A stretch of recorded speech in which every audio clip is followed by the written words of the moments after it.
ஓம்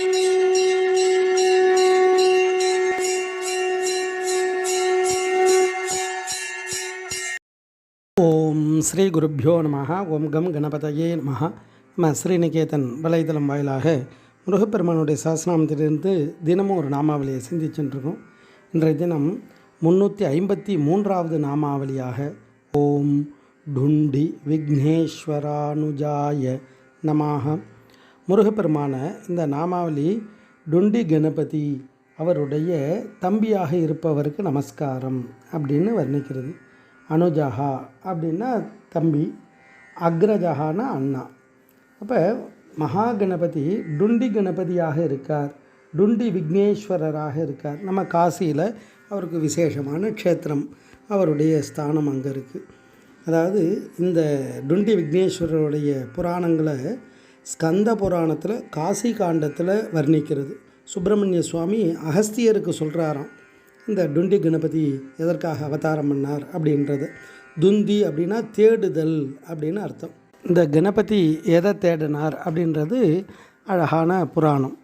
அதில் பத்ம கல்பத்தில் முதல் மனுவாக சுவாயம்புவ மனு ஆட்சி காலத்தில் 60 ஆண்டுகள் இந்த பூமியில் பஞ்சம் ஏற்பட்டதான். அப்போ பஞ்சம் ஏற்பட்டால் என்ன ஆகும்னா, தான தர்மங்கள் எல்லாம் குறைஞ்சிடும், மனிதர்கள் ஒத்தவா யுத்தம் பண்ணிக்கிறது, ஆச்சாரங்கள்லாம் குறைந்துடுறது.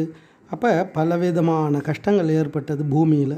பிரம்மாவுக்கு சிருஷ்டி தொழிலே செய்ய முடியாத அளவுக்கு பூமியில் எந்த விதமும் நடக்கலை. ஏன்னா பூமியில் நல்ல காரியங்கள் நடந்தால் தான், தேவ காரியங்கள் நடந்தால் தான் அவளுக்கு ஹவிர்பாகம் போகும். அப்போ தேவர்களுக்கு ஹவிர்பாகம் கிடைக்காதால் அவளும் பலம் இழந்துட்டா.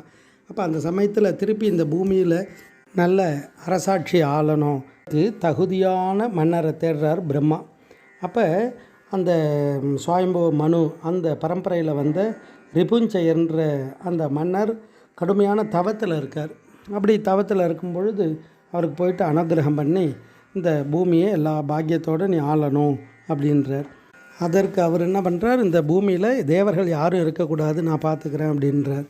அப்போ சுவாமிக்கு காசியில் வந்து அடியார்களுக்கெல்லாம் அனுகிரகம் பண்ணணுன்ற விருப்பத்தில் கொஞ்ச நாள் சென்று ஒத்தத்துவாலாக அனுப்புகிறார். இந்த காசி க்ஷேத்திரத்தில் ஏதாவது ஒரு மாற்றத்தை கொண்டு வரணும் அப்படின்னு. ஆனால் அவர் சத்தியத்தின்படி ஆட்சி பண்ணுறதால யாராலையும் எந்த யுத்தமும் பண்ண முடியல, அவரை ஜெயிக்க முடியல. அந்த சமயத்தில் ஒவ்வொரு யோகினிகளாக அனுப்புகிறார், அப்பையும் முடியல.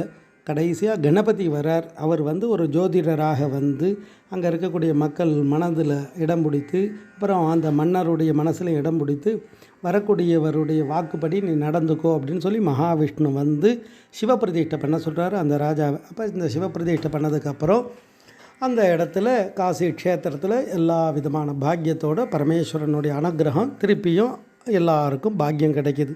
அப்போ அதுக்கு துணையாக இருந்தவர் யார், அதுக்கு காரண கர்த்தாவாக இருந்தது யார்னா இந்த டுண்டி விக்னேஸ்வரர் தான். அதனால்தான் அந்த இடத்துல அவ்வளோ ஒரு சாநித்தியம், பரமேஸ்வரன் அவருக்கு அனுகிரகம் பண்ணியிருக்கார். அந்த கணபதியை தரிசனம் பண்ணுறவளுக்கு என்னெல்லாம் பாக்கியம் கிடைக்கும் அப்படின்றதெல்லாம் காசி மகாத்மியத்தில் ஸ்காந்தத்தில் கூட வர்ணிக்கிறது இந்த டுண்டி கணபதி. அப்பேற்பட்ட அந்த டுண்டி விக்னேஸ்வரருடைய தம்பியாக முருகப்பெருமான வர்ணிக்கிறது இந்த நாமாவளி. ஓம் டுண்டி விக்னேஸ்வரானுஜாய நமஹ. ஸ்ரீ குருப்யோ நமஹ. ஓம் சும் சுப்பிரமணியாய நமஹ.